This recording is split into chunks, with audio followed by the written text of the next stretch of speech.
everybody, Robin here again, and today we're going to be talking about downsizing and decluttering, how to do it, tips, tricks, and ways to make it easy. Downsizing and decluttering is difficult, but when you've lived in a home for almost 40 years like my parents did, it becomes overwhelming. So I can't wait to share with you how I helped my parents just recently downsize and declutter.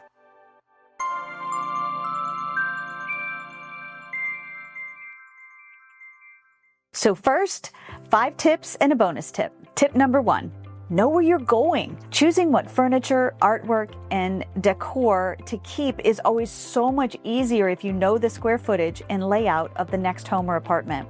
Number 2, have a backup plan. Many of the items will have an emotional attachment or a story. If your parents are having a hard time getting rid of enough stuff to fit into the next place, make sure there's a local storage facility that could keep what doesn't fit. Number 3, get prepared. First, go through the house from top to bottom, looking into every drawer, cupboard, and closet shelf. Take mental or pictorial or even a written note of the types of items. This will help you decide the method to use to help your parent downsize. Next, get necessary packing materials, boxes, or even plastic tubs, a Sharpie marker, and a packing tape gun. Facebook Marketplace is a fantastic resource for used moving boxes and packing materials. Then, find local donation places and local Facebook groups to sell or donate these items. I'll go into a lot more detail in our next section on this. And number 4, plan more time than you think you need. To be honest, going through a lifetime of belongings can be an emotional process. Planning extra time allows you to be patient, listen to the stories associated with some of the things,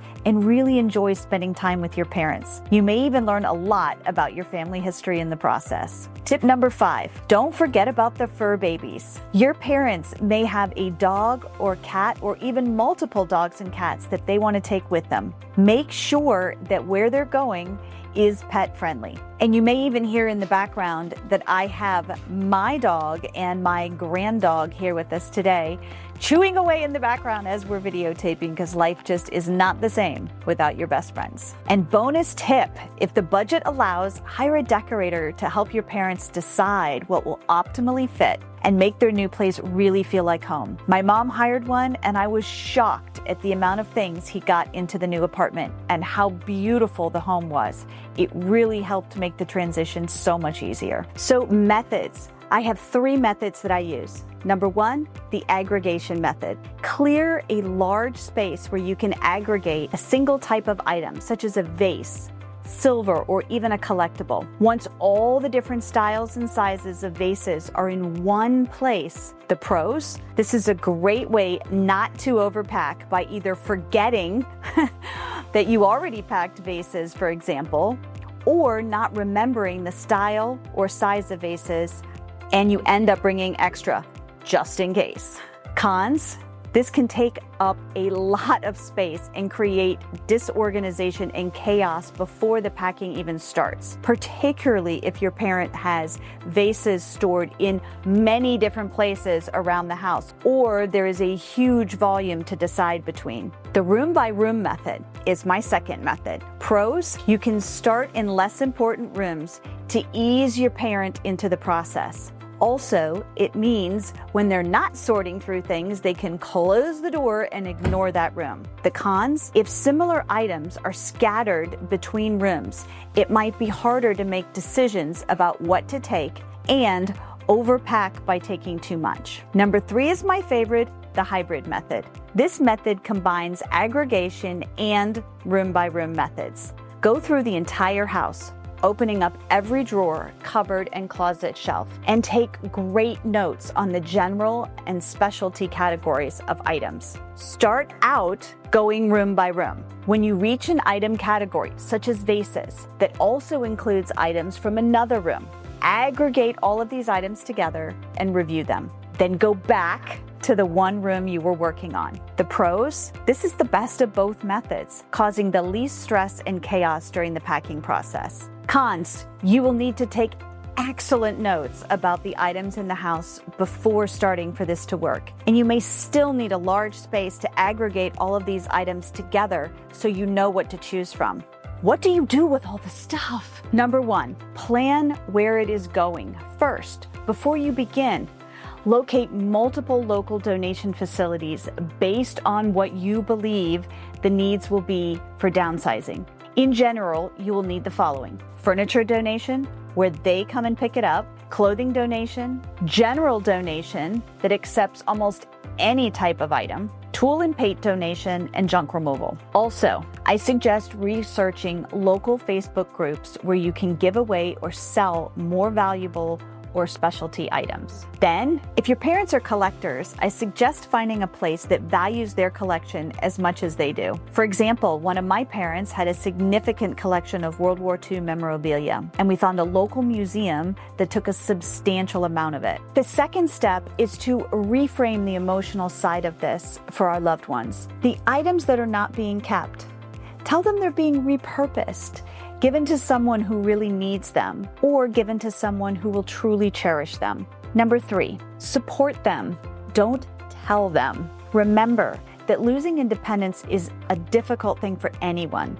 Being respectful enough to include your parents in the decision-making process rather than telling them what to do will make this process feel more manageable. In going through this decision-making process, asking them 3 different questions to help make different piles makes all the difference. First, you ask, do you need it? If they need it, you pack it and take it with you. Do you want it? That's the maybe pile. And may I gift this? That's the donation pile. You may need to go through the do you want it pile a second time to include more items if the new living space is substantially smaller than where your parents are currently living. Number 4, pack as you go. Label boxes with the name of the room and or general items in that box. If you are packing over an extended period, it may be helpful to take pictures of the contents of each box or keep a list of what's in that box. Taking these pictures is extremely helpful if you are using the room by room method and your parents have a lot of decor, for example. You will be able to refer back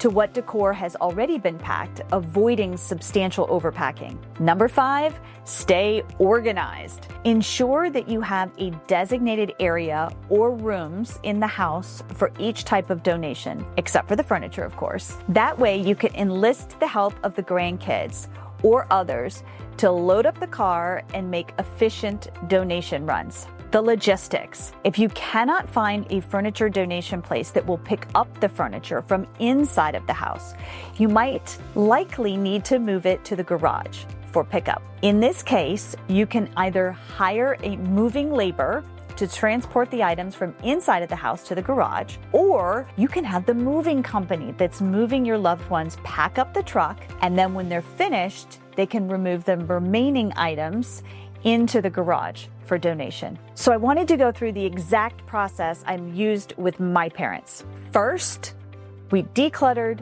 downsized, and packed as mentioned above. Second, we made all the donation runs. Third, the movers came and packed remaining items, wrapping the furniture, and loaded the moving truck. Then they moved all the heavy furniture pieces that were remaining into the garage for donation pickup. And lastly, junk removal came and collected everything else. At this point, my mom was already gone. I could return cable boxes, internet routers, etc. And lastly, I turned it all over to the real estate agent. In my next video, we're going to be talking about how to get the most money out of that all-important nest egg.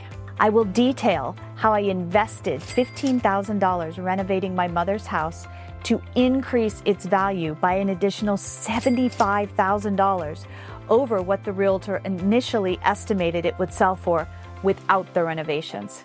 I hope this helps. I know this process is stressful and challenging, and my goal is to make it easier on everyone. Till next time. I've helped my own family do this. If you need help too, DM or comment help, and I'll personally reach out to support your journey.